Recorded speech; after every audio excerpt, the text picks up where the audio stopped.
तुम्हारा अन्नदाता, पग पग पर है संग तुम्हारे अन्नदाता।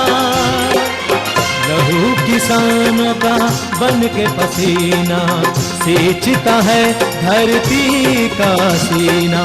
मेहनत का तेरी हक दिलवाने, नई तकनीक नई खोज बताने। पशुधन को गुणवान बनाना, पौध सुरक्षा को सिखलाना, खेती के सब गुर समझाने, भारत का सरताज बनाने। आठों पहर है संग तुम्हारे अन्नदाता, अन्नदाता। नमस्कार, मैं नूतन शेखावत आप सभी दर्शकों का अन्नदाता कार्यक्रम में स्वागत करती हूं। हर रोज की तरह कार्यक्रम में हम लेकर आते हैं खेतीबाड़ी से जुड़ी बहुत सारी लाभकारी जानकारियां। तो चलिए सबसे पहले देखते हैं विशेष आपके लिए आज क्या है इस कार्यक्रम में। पपीता के उद्यानों में कैसे करें रोग नियंत्रण।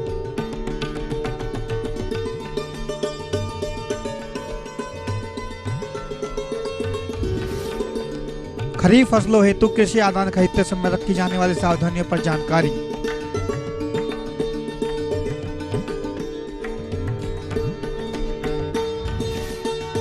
दुधारू पशुओं में पाइकर रोग के लक्षण एवं उसके नियंत्रण पर जानकारी।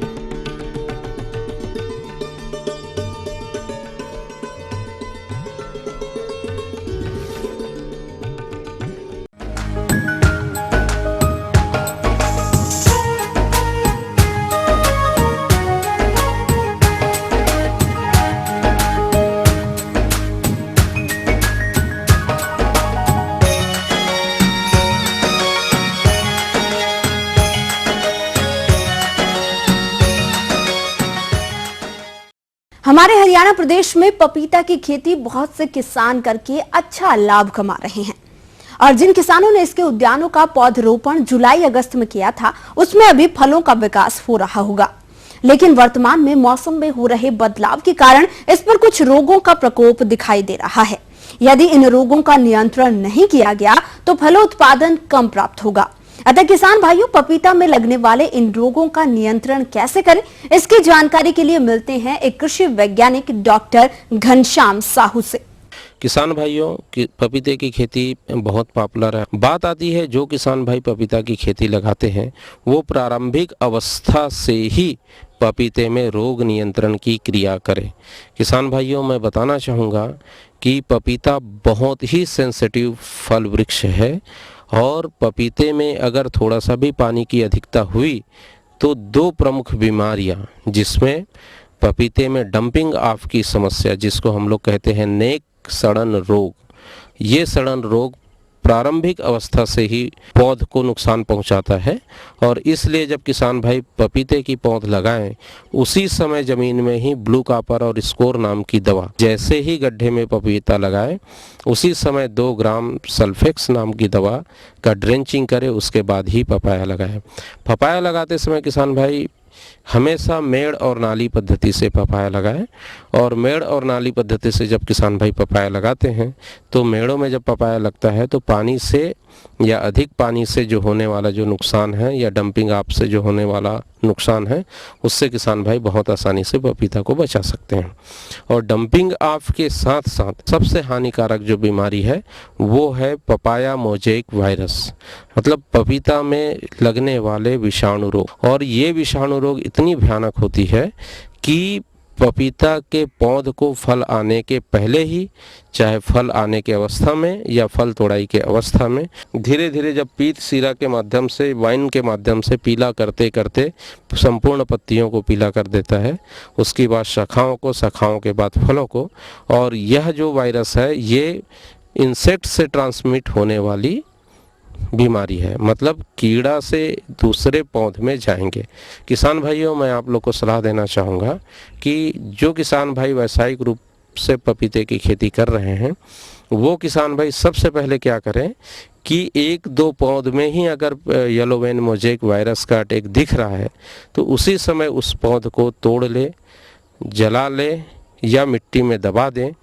और दूसरी, जब किसान भाई समय समय पर अगर व्यावसायिक उत्पादन ले रहे हैं लेकिन समय समय पर उनकी विजिट किसान भाइयों की नहीं हो पाई और बहुत सारे पौध में अगर येलो वेन मोज़ेक वायरस का अटैक हो जाता है तो किसान भाइयों को मैं सलाह देना चाहूँगा कि फफूंद जनित जो सल्फेक्स जो दवा है उसका 8 ग्राम मात्रा प्रति स्प्रेयर की दर से किसान भाई हर 15 दिन के अंतराल में संपूर्ण पौध को नहलाएं, तभी जाके इस बीमारी का नियंत्रण किया जा सकता है।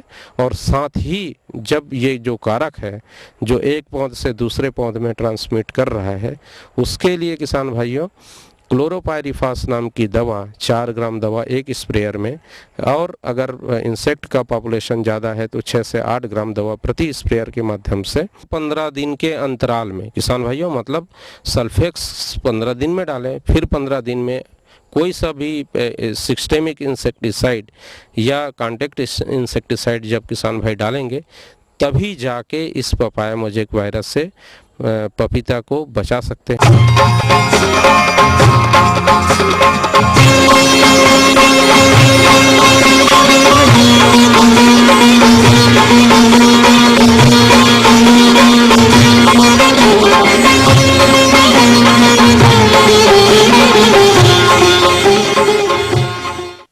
पशुपालन की दृष्टि से हरियाणा का पहला स्थान है और पशुपालन कृषि का एक अभिन्न अंग है, परंतु फिर भी पशुपालकों के सामने अक्सर पशुओं से जुड़ी कई तरह की समस्याएं सामने आती हैं।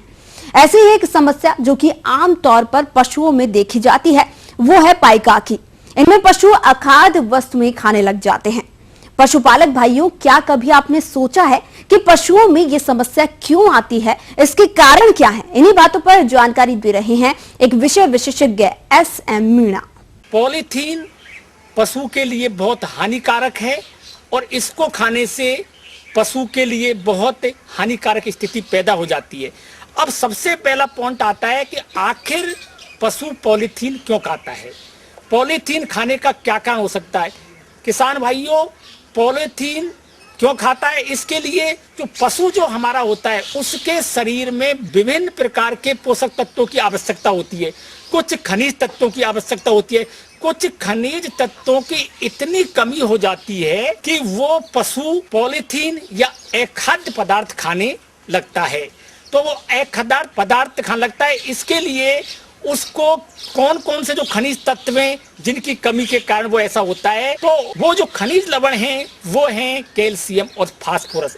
इन खनिज लवणों की कमी के कारण पशु को पाए का रोग हो जाता है, और जब पाए का रोग हो जाता है तो पशु ऐसी वस्तु जो अखाद्य है, ऐसी वस्तु जो उसको नहीं खानी चाहिए उसको खाने पर मजबूर हो जाता है, जिसमें पॉलीथीन भी एक महत्वपूर्ण थैली है। इसको खाने से वो पशु की स्थिति ऐसी हो जाती है कि उसको जानलेवा भी साबित हो जाती है। दूसरा, पाए का रोग, जो अगर आप समय पर अगर कृमिनाशक दवाएं देंगे तो डीवर्मिंग करेंगे तो पाए का रोग भी नहीं होगा। तो पाए का रोग को बढ़ाने में डीवर्मिंग आपको मतलब नहीं करने का एक कारण हो सकता है। दूसरा क्या होता है कि पशु, आप जो गांव जो आवासीय कॉलोनी है वहां पर हम लोग क्या करते हैं, जो सब्जियां होती हैं, जो बेकार वस्तु होती हैं, उसको पॉलीथीन की थैली में भर के और फेंक देते हैं। जब हमारे पशु को हम आवारा छोड़ देते हैं तो पशु उन आवासीय कॉलोनियों में जाकर और उनको थैली को खा लेता है। तो ये विभिन्न जो 3-4 जो कारण बताए, इसके कारण वो पशु खाता है। अब पशु ने उस थैली को खा लिया तो उसके क्या लक्षण हो सकते हैं, तो इसके लक्षण मैं आपको बता रहा हूं। सबसे पहले क्या होगा कि पशु ने जो थैली खाई वो पेट में जाकर उसके रूमन में एकत्रित हो जाती है, जिससे आफरा आ जाता है। पशु के पेट में हवा एकत्रित हो जाती है, उससे आफरा आ जाता है। पशु को भूख नहीं लगती, पशु जुगाली नहीं करता, पशु कमजोर हो जाता है, और वो कभी कभी ऐसी स्थिति आ जाती है कि पशु, क्योंकि वो जो थैली है वो पचती नहीं है, इसलिए कभी कभी ऐसी स्थिति आ जाती है कि समय पर अगर उसका इलाज नहीं कराया, पॉलीथीन को नहीं निकलवाया, तो जानलेवा भी वो हो सकती है। किसान भाइयों, निदान का एक ही तरीका है, जिन खनिज तत्वों की कमी के कारण वो अखाद्य पदार्थ खा रहा है, उन खनिज तत्वों की पूर्ति आप आहार में करें। यानी कैल्शियम, फास्फोरस, यानी संपूर्ण जो आहार है उसके अंदर आप मिनरल मिक्सचर की मात्रा अवश्य रूप से दें, विशेषकर उसमें कैल्शियम और फास्फोरस दें। इनकी पूर्ति के लिए नेचुरल रूप से हरा चारा दें। हरा चारा कैल्शियम की पूर्ति कर देगा, फास्फोरस की, मैग्नीशियम की पूर्ति कर देगा। इसके अलावा मार्केट के अंदर मिनरल मिक्सचर की थैली आ रही हैं। निःशुल्क दवा योजना के तहत 2 रुपए की थैली मिनरल मिक्सचर की मिल रही है, वो भी आप पशुओं को डेली खिलाएं। 50 से 60 ग्राम बाट के साथ खिला दें तो उससे भी वो उसका एक तरह से उपचार हो जाएगा, वो नहीं खाएगा। दूसरा है, आप समय समय पर हर 3 महीने पर आप कृमिनाशक दवा एल्बेंडाजोल दें। एल्बेंडाजोल देने से उसके पेट में जो कीड़े बनते हैं, वो कीड़े जो खनिज तत्व को खत्म कर देते हैं, उनकी कृत्रिम अभाव पैदा हो जाता है। तो वो आप अगर उसकी डिवर्मिंग करेंगे तो पाए का रोग नहीं होगा। दूसरा, पशुओं को आप आवारा जो कॉलोनी में जो आप आवारा पशुओं को छोड़ देते हो थैली खाने के लिए, वहां कभी नहीं छोड़ें। चरागाह में भी जब आप पशु छोड़ते हो तो विशेष ध्यान रखें कि वहां कोई थैली तो नहीं है, ये भी ध्यान रखते हैं।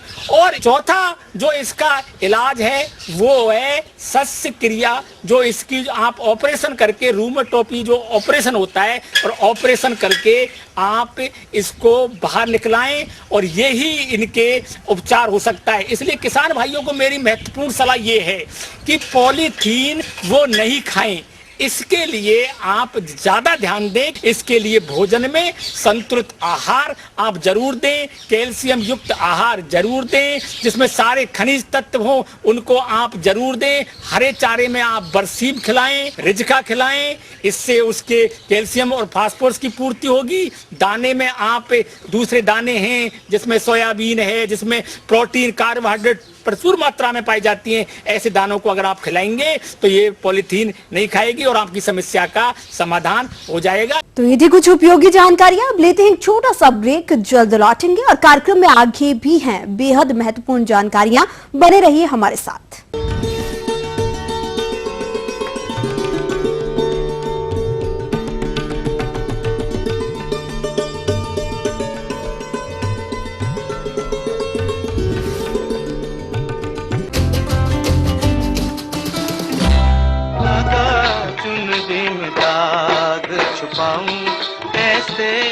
वो रूहानी लफ्ज जो आज भी हैं जहन में।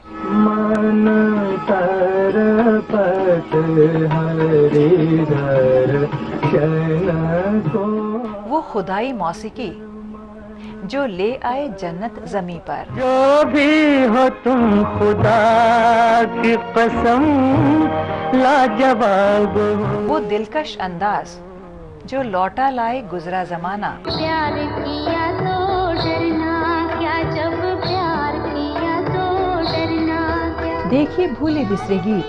डरना क्या, जब प्यार।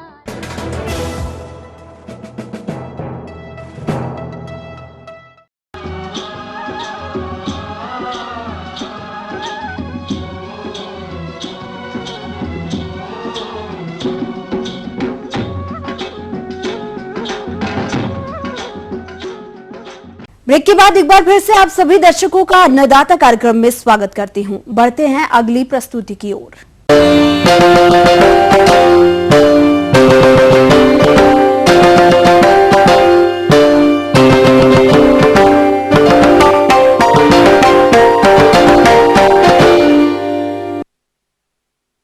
हरियाणा और हिमाचल प्रदेश के लगभग सभी किसान भाइयों ने आगामी खरीफ मौसम की तैयारी शुरू कर दी होगी और बहुत से प्रगतिशील किसान आगामी फसल की कार्य योजना बनाकर समय पर खाद, उर्वरक, बीज और कीट रोगनाशक दवाओं की व्यवस्था कर लेते हैं। ऐसे उन्हें गुणवत्ता युक्त कृषि आदान उपलब्ध हो जाते हैं।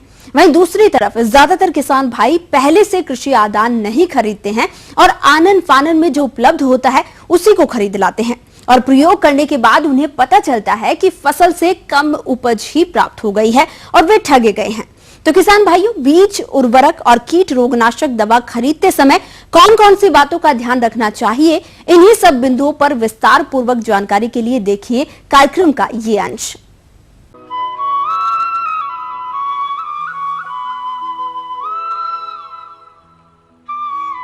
किसान भाइयों, बीज, उर्वरक एवं कृषि सुरक्षा में उपयुक्त होने वाली रासायनिक दवाओं को खरीदते समय कुछ मुख्य बातों पर ध्यान दिया जाना चाहिए, जिससे किसी प्रकार का धोखा होने से बचा जा सके।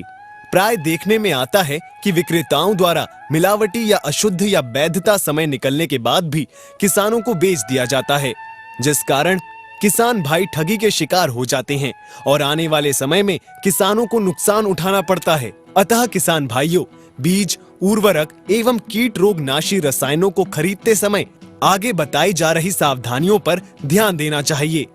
किसान भाइयों, सबसे पहले तो आप बीजों को खरीदने से पहले यह सुनिश्चित कर लें कि आपको किस फसल की कितने क्षेत्र में खेती करनी है। उसी के अनुरूप आप बीज की खरीदारी करें। अनावश्यक तथा अत्यधिक मात्रा में बीज की खरीदारी नहीं करें। यदि आपको बीजोत्पादन करना है तो आधार बीज हेतु प्रजनक बीज की आवश्यकता पड़ेगी। उसी तरह यदि प्रमाणित बीज का उत्पादन करना है तो आधार बीज की आवश्यकता पड़ेगी। इसके लिए विभिन्न प्रकार के बीजों के पैकेट के ऊपर विभिन्न रंगों के टैग लगे रहते हैं। उसे देखकर आप बीज की श्रेणी की पहचान कर सकते हैं। जैसे आधार बीज के लिए सफेद टैग का प्रयोग किया जाता है, उसी तरह प्रमाणित बीज के लिए नीले रंग के टैग का प्रयोग किया जाता है तथा प्रजनक बीज के लिए सुनहरा पीला रंग का प्रयोग किया जाता है। आप हमेशा अच्छी साख वाली, विश्वसनीय एवं पंजीकृत दुकान से ही बीज को खरीदें। साथ ही ये भी देख लें कि बैग कहीं से कटा फटा तो नहीं है और कहीं हाथ से सिलाई तो नहीं की गई है एवं बैग की सिलाई के अंत में सील दुरुस्त है। बीज की प्रमाणीकरण वैधता समय सीमा समाप्त हो गई हो या जल्दी ही समाप्त होने वाली हो तो ऐसे बीज को नहीं खरीदना चाहिए। किसान भाइयों, अब आइए बात करते हैं उर्वरक खरीदते समय ध्यान रखने योग्य बातों की। तो उर्वरक को भी बीज की तरह विश्वसनीय संस्था से ही खरीदें, क्योंकि उर्वरकों में आजकल मिलावट की काफी शिकायत मिल रही है। खुला हुआ उर्वरक नहीं खरीदना चाहिए, हमेशा इनका पूरा बैग ही खरीदें। साथ ही यह भी देख लें कि कहीं बैग कटा फटा तो नहीं है या कहीं से हाथ से सिलाई तो नहीं की गई। इसके अलावा ये भी देख लेना जरूरी है कि उर्वरक के बैग में ढेले तो नहीं बन गए हैं। ऐसे उर्वरकों को नहीं खरीदना चाहिए क्योंकि इनकी गुणवत्ता खराब हो जाती है। किसान भाइयों, अब आइए बात करते हैं शाकनाशी, कीट एवं रोगनाशी रसायन खरीदते समय ध्यान रखने योग्य बातों की। तो इनको भी बीज एवं उर्वरक की तरह ही विश्वसनीय संस्था से खरीदें एवं खरीदते समय इनके उपयोग की अंतिम तिथि अवश्य देख लें। जिनके उपयोग की अंतिम तिथि समाप्त हो गई हो उसे कदापि न खरीदें। इनके डिब्बे किसी भी प्रकार से क्षतिग्रस्त नहीं होने चाहिए और रिसाव युक्त रसायन के डिब्बों को भी नहीं खरीदना चाहिए। डिब्बों की सील टूटी हुई नहीं होनी चाहिए।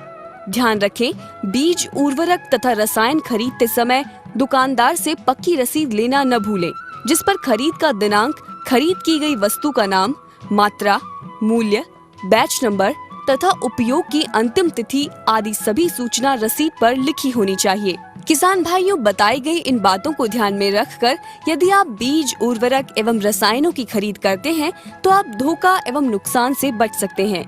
साथ ही आप इन कृषि आदानों के प्रयोग से आने वाले समय में अधिक उपज प्राप्त कर लाभ कमा सकते हैं।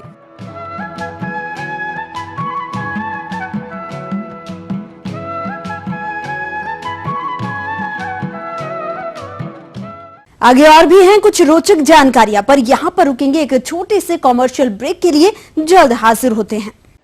बीबीसी, दुनिया को है जिस पर भरोसा। ग्लोबल इंडिया जोड़े आपको पूरी दुनिया से आपकी अपनी भाषा में।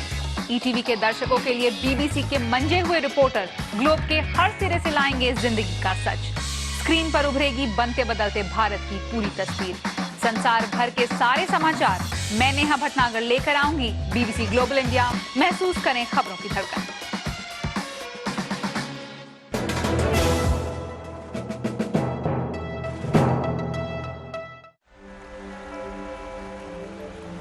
ये नदी, ये पत्थर, ये शहर और ये चेहरे एक से नहीं रहते, बदल जाते हैं समय के सफर में।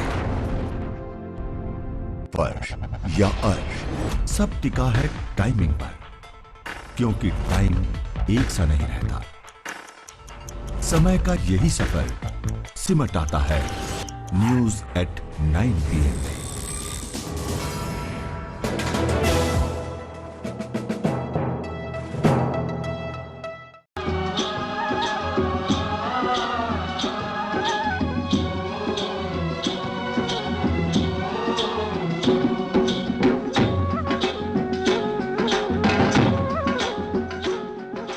ब्रेक के बाद आप सभी दर्शकों का स्वागत है। चलिए अब रुख करते हैं अगली कड़ी की ओर।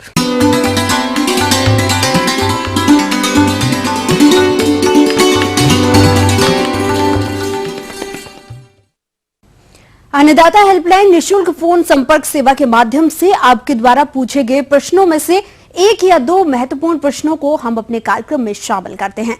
इसी के तहत आज का चयनित प्रश्न और उसका जवाब इस प्रकार है। अन्नदाता कार्यक्रम में पहला प्रश्न पूछा है ग्राम शाहपुरा जिला मंडी के विकास कुमार ने। आप एक्वेरियम में रंगीन मछली पालन पर जानकारी चाहते हैं। एक्वेरियम बिजनेस एक बहुत ही अच्छा बिजनेस है जो मत्स्य पालन से जुड़ा हुआ है। जैसा कि आप ये एक्वेरियम देख रहे हैं, इस तरह का एक्वेरियम और इसके और अलग अलग तरह के शेप और आकार के एक्वेरियम, साइज़ के एक्वेरियम आपको बाज़ार में उपलब्ध हैं। और इसमें जो मछलियाँ हम रिकमेंड करते हैं कि कोई कार्प है जैसे उसको डाल सकते हैं, गोल्डन कार्प है वो डाल सकते हैं, टाइगर शार्क है वो डाल सकते हैं, मोली है, गप्पी है, इस तरह की मछलियाँ आप डाल सकते हैं। कभी भी लाइव बियरर मछलियाँ, लाइव बियरर का मतलब जो कुछ मछलियाँ हैं जो जैसे गप्पी है, मोली है, बच्चे देती हैं, इनको आप जो है और इनके जो गोल्ड फिश हैं, एंजल फिश हैं, इनके साथ कोशिश करें कि इनके साथ ना डालना पड़े, क्योंकि इसमें क्या होता है कि अगर बच्चे इनकेस उसमें बच्चे पैदा हुए तो ये मोली या गप्पी हैं जो स्वयं अपने बच्चों को खा जाती हैं। बच्चे अगर उसमें दिखाई पड़ते हैं तो आप उनको निकाल के दूसरे एक्वेरियम में डालना पड़ेगा। कोशिश होनी चाहिए कि जो अंडे देने वाली मछलियां हैं उनको एक साथ और जो बच्चे देने वाली मछलियां हैं उनको एक साथ ही रखें, उनको दोनों को मिक्स करके इसमें ना डालें। एक तरह से आर्टिफिशियल इन्वायरमेंट हम देते हैं एक्वेरियम के अंदर। इसके लिए मेरा जो 2-3 सुझाव हैं वो मैं देना चाहूँगा आपको कि कभी भी मछली की संख्या अपने एक्वेरियम के साइज से के अनुसार ही रखें। दूसरा, हम मछली कभी भी अगर बाज़ार से किसी भी समय ले आते हैं और अपने एक्वेरियम में स्टॉक करते हैं तो उसको पहले नमक के घोल में या पोटेशियम परमैंगनेट के घोल में एक हम बाहर बाल्टी में घोल बना लें और उसमें मुश्किल से 5 सेकंड के लिए डिप करके उसको फिर हम अपने एक्वेरियम में छोड़ें। एक्वेरियम हम ऐसी जगह रखें जहाँ पर सीधे सूर्य की रोशनी ना पड़े। जैसा कि हम खिड़की के आसपास हमें एक्वेरियम को नहीं रखना चाहिए। एक्वेरियम में हम एरेटर के रूप में एयर पंप यूज़ करते हैं, फ़िल्टर का प्रयोग करते हैं। फ़िल्टर का प्रयोग होता है कि जो भी हम फीड दे रहे हैं अगर उसका कुछ पार्ट बच जाता है या मछलियाँ बीट करती हैं तो उससे जो उनका है तो फ़िल्टर वो खींच लेता है, उसके बाद के एक्वेरियम का पानी साफ़ रहता है। फ़िल्टर जो आप यूज़ करते हैं, फ़िल्टर को कम से कम 1 सप्ताह में उसको अच्छे जो है पानी में साफ़ कर लें। इससे आपके एक्वेरियम का सैनिटेशन होता रहेगा और आपके एक्वेरियम में मछलियाँ स्वस्थ रहेंगी। आहार की मात्रा आप इतनी दें कि फ्लोटिंग फीड बाज़ार में उपलब्ध है, जो पैकेट्स में आते हैं 50 से 60 रुपए का एक पैकेट मिलता है 100 ग्राम का।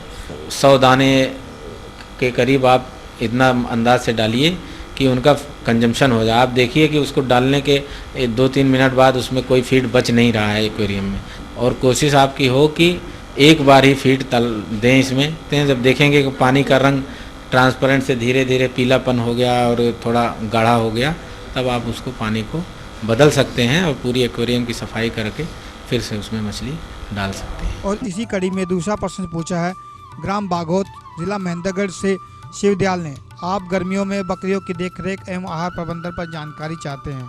आज हम आपको जो है, चूंकि गर्मियां आ चुकी है और इससे ज़्यादा गर्मी बढ़ती जाएगी, मई जून में बहुत गर्मियां होती हैं, तो गर्मी के दिनों में हम बकरियों की कैसे देखभाल करें। पहली बात, गर्मियों के दिनों में जो है बकरियों में जो है लू लगने का खतरा रहता, तो कहीं भी जो है 10 से 4 के बीच में जो है उन्हें चरने के लिए आप बिल्कुल ना छोड़ें, क्योंकि लू लगने से जो है बकरियां अत्यंत कमज़ोर हो जाएंगी और मर भी सकती हैं, क्योंकि उल्टी, दस्त, बुखार सब चीज़ें इसमें हो जाती हैं। तो ये आपको विशेष तौर से ध्यान रखना है। दूसरी चीज़ हम ये करते हैं कि भाई घास या पौधों के पत्ते जो है जितने वो अवेलेबल हों, सूखा चारा जो है वो कम से कम देते हैं, और हरी जो है चीज़ें जैसे ग्रास हैं या पत्तियां हैं, और ज़्यादा से ज़्यादा दाना देने की कोशिश करते हैं कि जिससे जो है उनका तापक्रम, क्योंकि जितना हम सूखा राशन देंगे, सूखी घास देंगे, गर्मी का प्रभाव जो है उन पर ज़्यादा से ज़्यादा होगा, क्योंकि जितने भी सूखे चारे होते हैं ये जो है शरीर में गर्मी की मात्रा को जो है बढ़ाते हैं। फिर तीसरी बात आती है इसमें हमें कि ठंडे पानी की जो है व्यवस्था तो रखनी है, और कम से कम 2 बार जो है अपनी बकरियों को नहलाना भी ना भूलें आप लोग जो है, कि इससे जो है बकरियों का तापक्रम जो है वो मेंटेन रहेगा। अगली बात जो इसमें विशेष तौर से आती है कि जो हमारे मिनरल्स हैं, खनिज हैं, खनिज मिश्रण जो है आप कम से कम रोजाना 10 से 15 ग्राम ये अवश्य देना शुरू करें गर्मी के दिनों में। इससे जो है जो गर्मी सहने की क्षमता है हमारी बकरियों की वो बढ़ जाएगी, और उनका उत्पादन भी जो है वो बना रहेगा।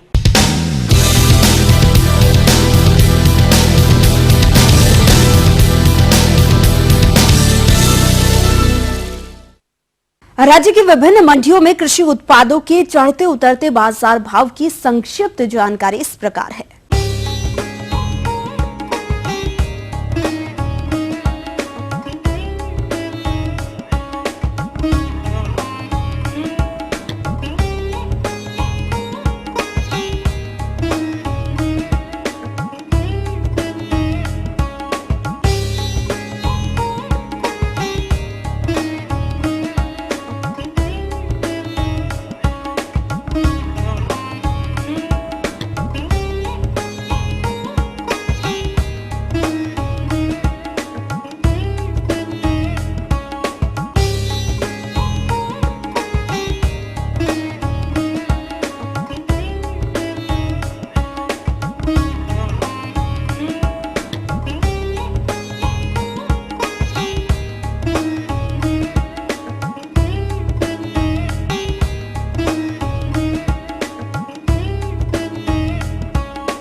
हम ये उम्मीद करते हैं कि आज का कार्यक्रम आप सभी दर्शकों के लिए उपयोगी रहा होगा। किसान भाइयों, अन्नदाता आपकी सेवा के लिए संकल्परत है।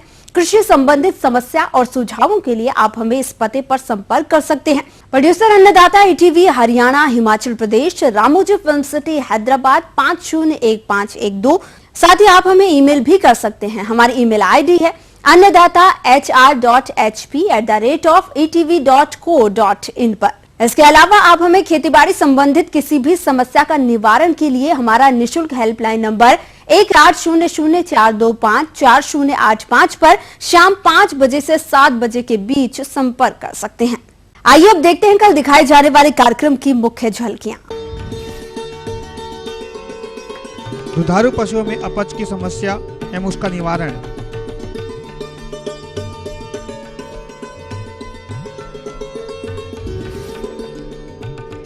फिलहाल अन्नदाता की पूरी टीम को दीजिए इजाजत। कल फिर इसी समय आपसे मुलाकात होगी कृषि संबंधित कुछ और रोचक जानकारियों के साथ। नमस्कार।